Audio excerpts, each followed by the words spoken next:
I'm not ashamed to own my Lord, nor to defend his cause. Maintain the honors of his word, the glory of his cross.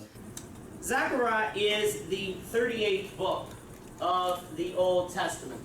The book of Zechariah, of course, is the second last book of the Old Testament, and it is the 11th of the 11th book of what we would call the Minor Prophets, and the 16th book of prophecy, which started all the way back here in Isaiah and has come thus far. Zechariah is the second of what we would call the post-exile prophets. Haggai was the first, Malachi will be the last, and Zechariah is in the middle. And so what that means by being a post-exile means that Zechariah prophesied to the remnant of the Jews who returned to Jerusalem following the Babylonian captivity. And if we want, let's go to Zechariah chapter 8. Zechariah chapter 8. Naomi, you want to get verses 11 and 12. But now I will not deal with the remnant of this people as in the former days, declares the Lord of hosts. For there shall be a sowing of seeds, the vine shall give its fruit, the ground shall give its produce, and the heavens shall give their due, and I will cause the remnant of his people to possess all these things. We'll discuss exactly what this verse is talking about in future lessons, but I want you to notice verse 11. I will not treat the remnant of this people, and of course this is talking about the Jews, as in former days. There's going to be a transition. There's going to be a difference.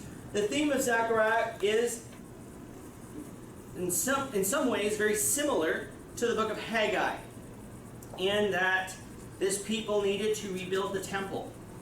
And so part of this book concerns that. The book of Zechariah, though, also looks forward to the preservation of God's covenant people in the midst of the Gentile nations. Let's get verses 7 and 8 of Zechariah chapter 8, and Tammy can get those.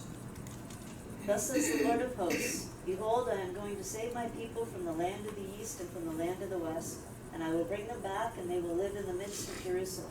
And they shall be my people, and I will be their God, in truth and righteousness. Okay, so God is going to preserve his people, even among the Gentile nations. He is not going to allow the Gentile nations to overcome them. Because remember, if we're in the post-exile period, there's still two more kingdoms in Nebuchadnezzar's dream of that statue to come. We are in the second of the kingdoms. Babylon has fallen. The Medes and the Persians are now, and we'll see that in a few moments. What two other kingdoms must come, do we remember? From that statue? After Babylon and the Medes and the Persians, who came next? What nation? The Greeks. The Greeks came next. Alexander the Great came next. And Daniel makes it very clear that that's who's coming. Who is the fourth kingdom? After the Greeks. Pardon me? After the Greeks. Or after the Greeks, yes. Romans. The Romans were the next kingdom. The Romans were the fourth kingdom, and it would be in the days of that kingdom that the kingdom of God would begin. The kingdom that was carved out of the rock that will smash the other kingdoms, in the sense that Christ's kingdom was going to prevail over all of it. And he was going to reign from Jerusalem. He was going to reign, not from Jerusalem, that's a mistake. He was going to reign after ascending from Jerusalem. And he was going to reign over the entire earth. And so we have Zechariah here going to be telling Israel, telling the Jews, God is going to preserve you, and he is going to fulfill the ultimate purpose in the Messiah and the establishment of his kingdom. Let's go to Zechariah chapter 9. Callie, you want to get verses 9 and 10. Zechariah chapter 9, verses 9 and 10. Rejoice greatly, O daughter of Zion. Shout in triumph, O O daughter of Jerusalem, behold, your king is coming to you. He is just and endowed with salvation, humble and mounted on a donkey, even on a colt, the foal of a donkey. I will cut off the chariot from Ephraim, and the horse from Jerusalem, and the bow of war will be cut off, and he will speak peace to the nations, and his dominion will be from sea to sea, and from the rivers to the ends of the earth. Okay, verse 9 should bring to memory one event in the life of Jesus. Does anyone remember what that event was?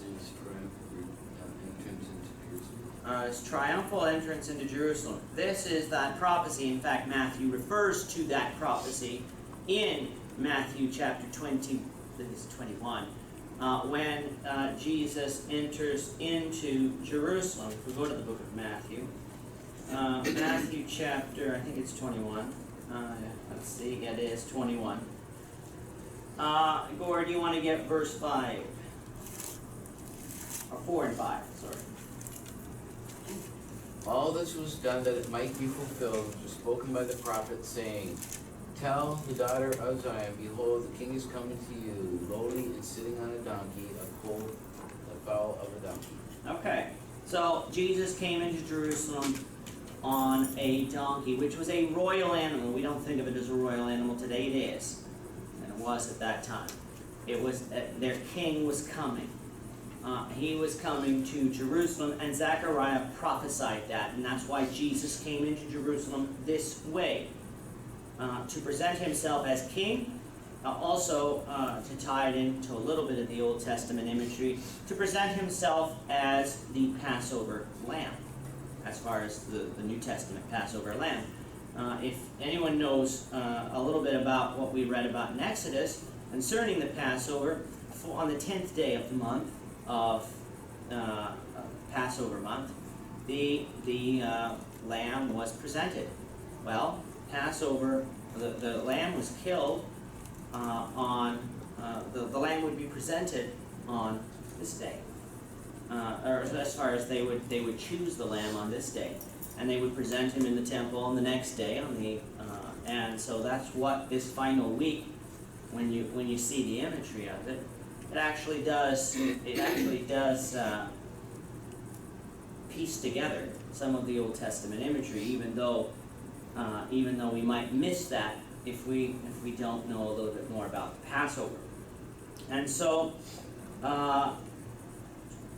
Zechariah, though, was prophesying about the Messiah. Zechariah, unlike a lot of the minor prophets, has a lot to do with messianic prophecy.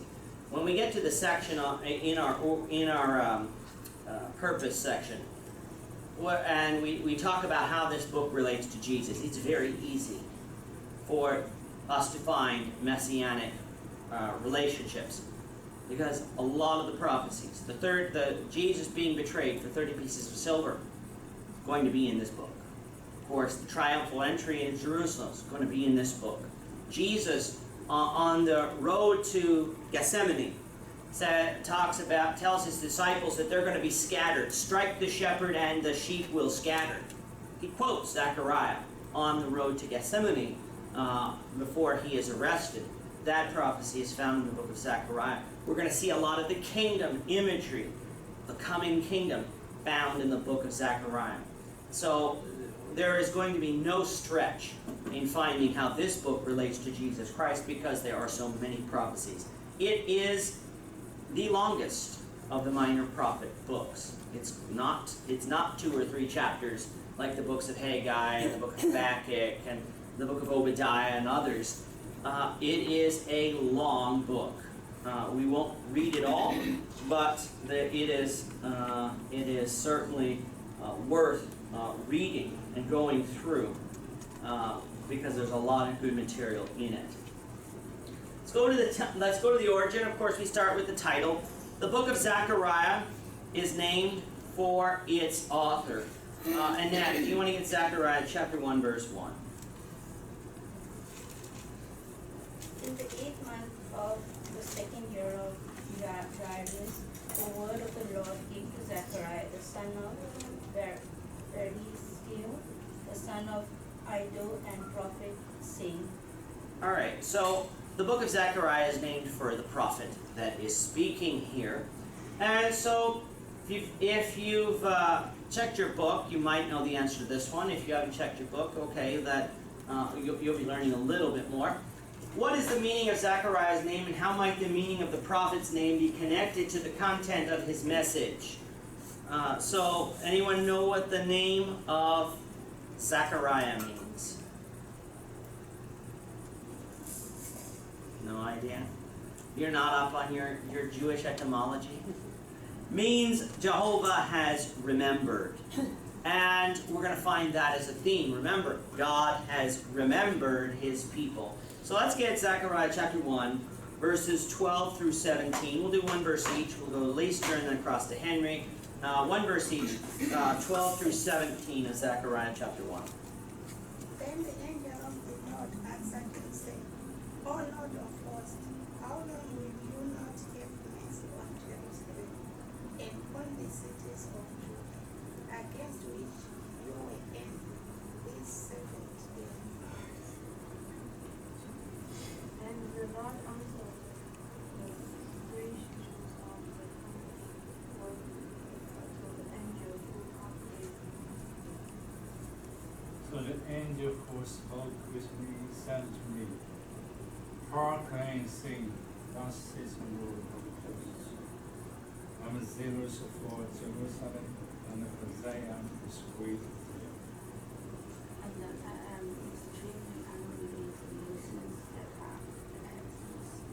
For while I was only a little angry, they made the disaster worse. Therefore, thus says the Lord, I am returning to Jerusalem with mercy.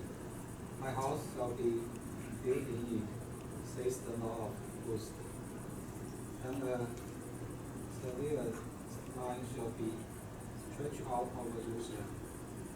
But then proclaim, saying, thus says the Lord of hosts, my city is shook again, split out through both the region.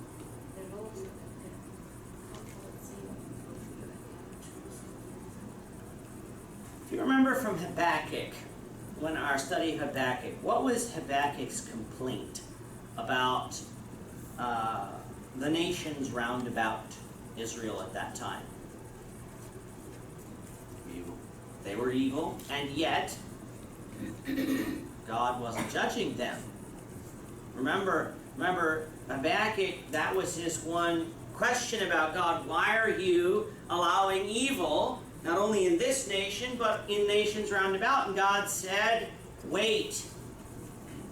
Well, God says here, he's remembered. He is angry at those other nations. He has brought Judah back from the captivity. They have learned the lesson that he was intending them to learn. And he is going to set Judah up again. He has remembered the Jews, but he will judge the other nations as well. So, in one sense, we can see God's waited. We're talking about Habakkuk, and we're talking about Zephaniah. About 100 years. That's how long God's waited to restore Jerusalem. He judged the nations of Judah during the times of Jehoiakim and Zedekiah, which had been during the lives of those prophets, or at least around the lives of those prophets. But the nations, he judged Babylon, and the Medes and the Persians took over. He will judge the Medes and the Persians, and the Greeks will take over. He will judge the Greeks, and the Romans will take over. And then the Romans were going to be judged as well. The Roman Empire is not leading this world, although we can see its remnants in Europe today, and even in North America, because, let's face it, North America was not populated by Europeans before the Europeans came. There were people here, but it was not most of the people who live here now. We are descendants either from Europeans or from other countries that have immigrated here over over the past 500 years. So we do see even some remnants of that empire here by the peoples who've come. But God judges the nations. The book of Zechariah, though, because God has remembered, that's why his name's appropriate.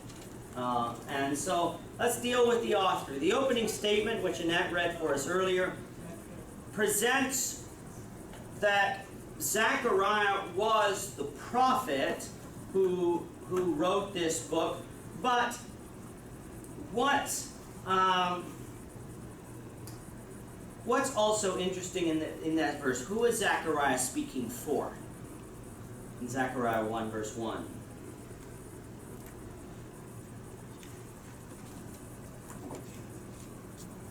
In the 8th month of the 2nd year of Darius, whose word came? The word of the Lord came to Zechariah. That is going to be a constant message, that this is the word of the Lord. Naomi, you want to get verse 7 of chapter 1? Tammy, you want to get Zechariah 4 verse 8? And Kala, Zechariah 7 verses 1 and 8. On the 24th day of the 11th month, which is the month of Shevat, in the 2nd year of Darius, the word of the Lord came to the prophet Zechariah, the son of Berechiah, son of Iddo, saying. Alright, again, the word of the Lord. Zechariah 4 verse 8. Also the word of the Lord came to me, saying. Alright, again, the word of the Lord. And then Kala, chapter 7 verses 1 and 8. In the 4th year of King Darius, the word of the Lord came to Zechariah on the 4th day of the 9th month, which is Chislev.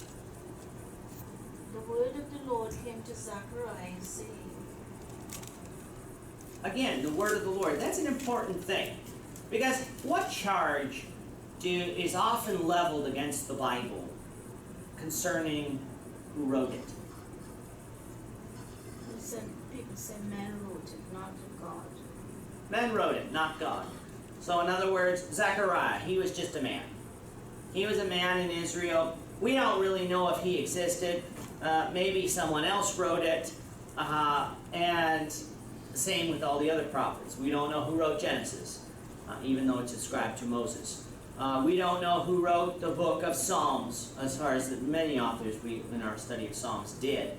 But we don't really know that. We don't know when it was written. We don't know this. We don't know that. And then when it comes to the New Testament, you'll find a lot of skeptics come along and say, well, we believe that there's actually a 5th book that Matthew, Mark, and Luke, they copied off of. And that's why the stories are so similar, that there was this fourth book besides the book of John, so 5th book, that they copied off of. And my answer to that has always been, well, where'd this 5th book come from, supposedly, that Matthew, Mark, and Luke copied off of? Like, as far as just because you create a book that you don't know exists, and didn't really exist, doesn't answer the question of where it came from. And it doesn't answer the question of what, of whether or not this was inspired of God.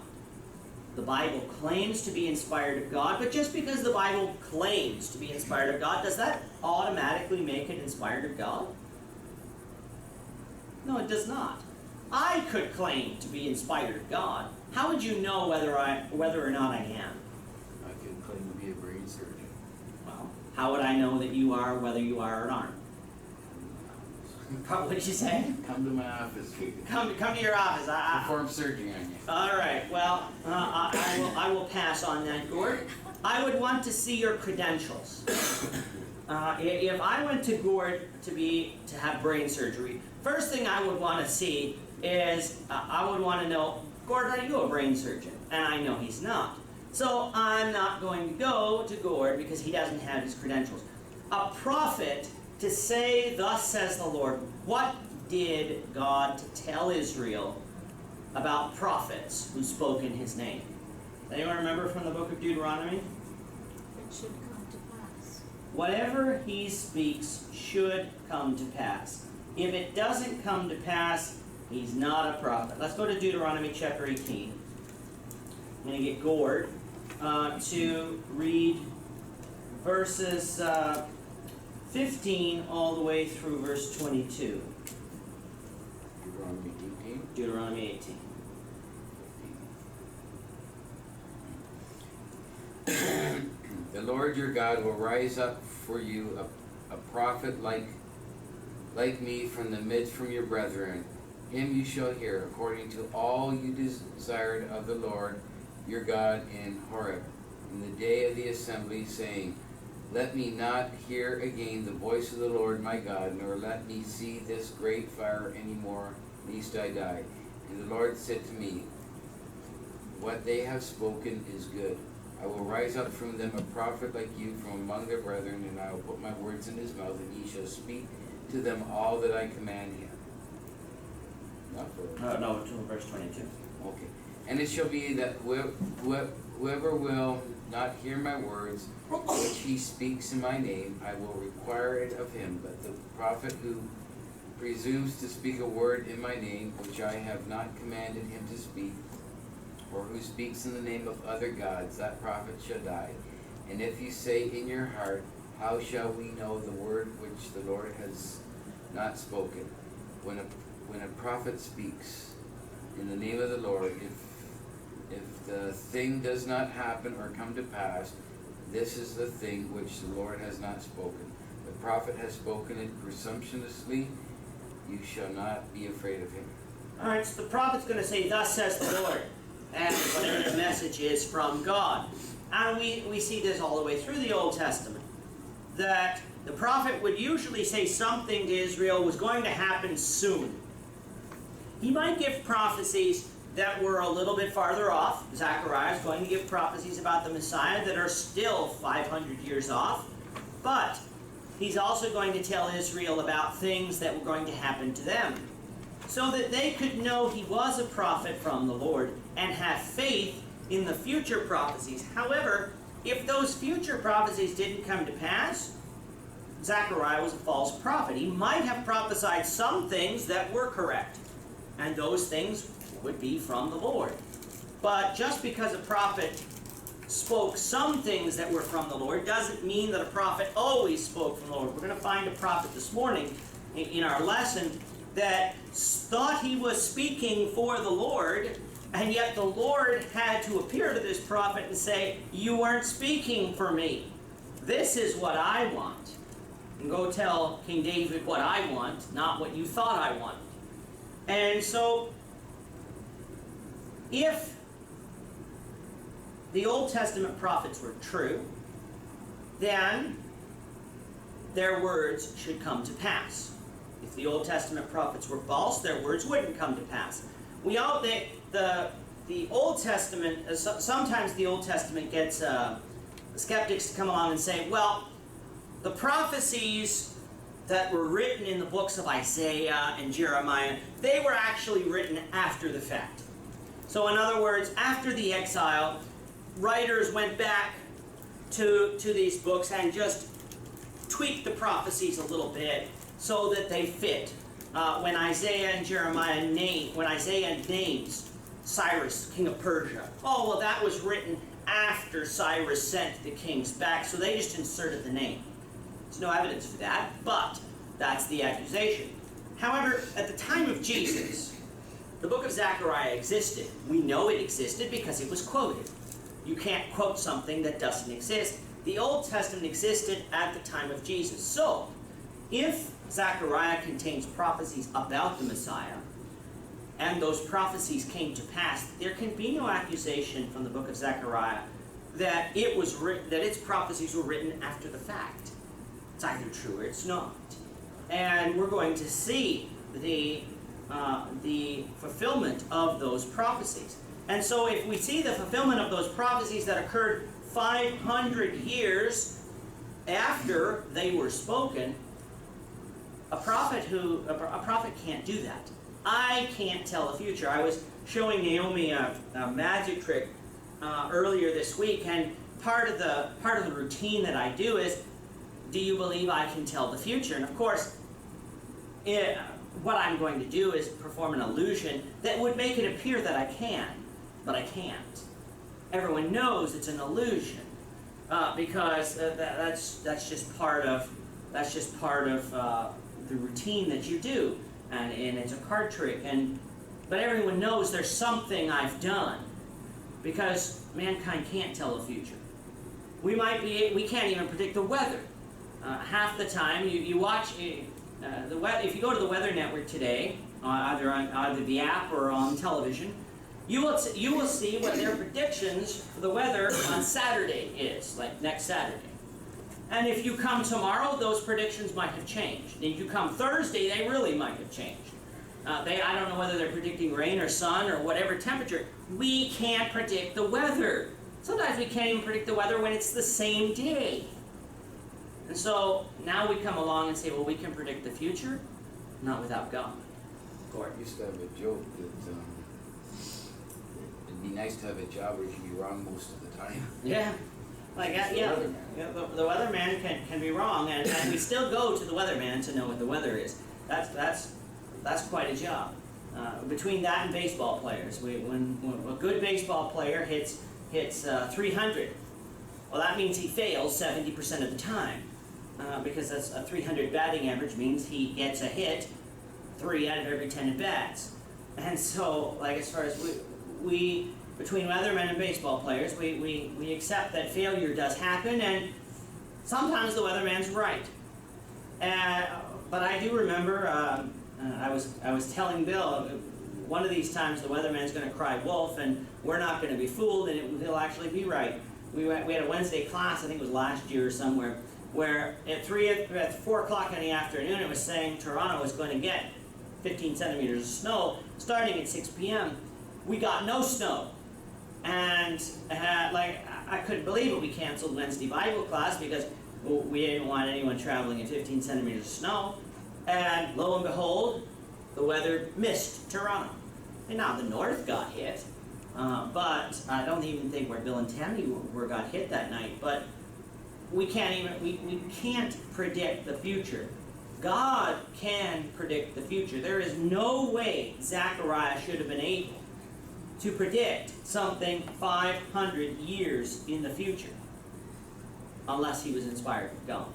And so, when it comes to the author, we do need to recognize he was claiming his message was from God, and the way we know it can be from God is if it actually comes to pass. What connection exists between the prophets Zechariah and Haggai, and how does Zechariah's message reflect this connection?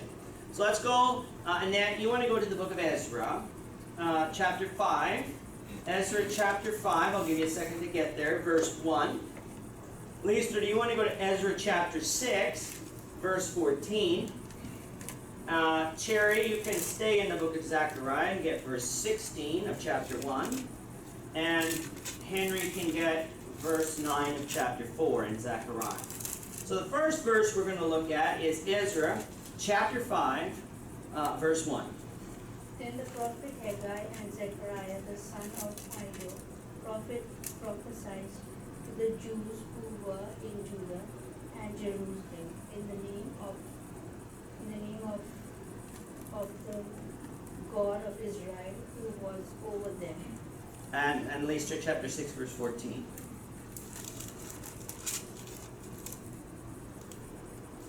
So the elders of in the first part through the prophecy of Haggai, the prophet, and Zechariah the son of Iddo, and they built and finished according to the commandment of God of Israel, and according to the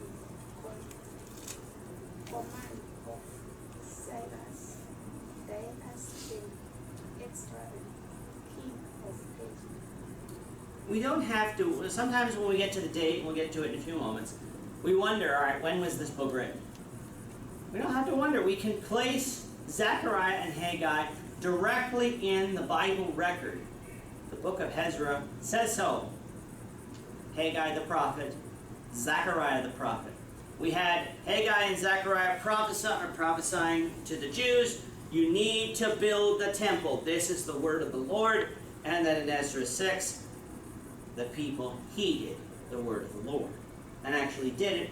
And the kings mentioned here, Cyrus, Darius, and Artaxerxes. Artaxerxes is a king that would be in the time of Esther, which would be later. But, remember Zechariah chapter 1, verse 1, we had Darius mentioned. Zechariah chapter 1, verse 16. Therefore, thus says the Lord, I have written my house shall be built in it. Let us be part of the whole, and the measuring line shall be stretched to out over Jerusalem. All right, and then chapter 4, verse 9. The hand of Zerubbabel shall lay the foundation of this thing. His hand shall also finish it. And you will know that the Lord of hosts has sent me to you. All right, so we have here Zechariah really prophesying about what Ezra said they did. So we have Haggai and Zechariah working closely, giving the same message. That God used two prophets, is that unusual? Not really. We might think that it's unusual, but if you actually put a lot of the minor prophets in their historical context, you find that they overlap. You find that they're prophesying maybe the same things, maybe some different things, but they do overlap in places. Sometimes they may not be speaking to the same people, but sometimes they are. If you get the message from one prophet, all right, that message is powerful. If you get it from two, and it's the same message from two, adds a little bit more weight. We don't know who Zechariah is. We'll get to that in a few moments. But it's easy to dismiss one prophet. It's harder to dismiss two. Both say they have a word of the Lord. It came separately, independently, but it's the same message. And that should also tell us something too. If Haggai came along and said, build the temple, and Zechariah came along and said, don't build the temple, one of them was lying. Then they'd have to figure out which one it was. But they both gave the same message. And we see that unity. That bell's 2 minutes early because we had last week had to finish 2 minutes early. But that message came from God because it is the same. Zechariah chapter 1 verse 1, it was described as the son of Iddo, or the descendant of Iddo. And so it appears that Zechariah was part of the priestly family, since Iddo is mentioned among the priests who returned from Babylon under the leadership of Zerubbabel. Let's go quickly to Nehemiah. I'm going to get this for time's sake. Nehemiah chapter 12. We're going to get verse 1, 4, and 16. Nehemiah chapter 12, verse 1, 4, and 16. Now these are the priests and Levites who came up with Zerubbabel the son of Shealtiel and Jeshua, Seraiah, Jeremiah, Ezra, and then we'll skip down to verse 4.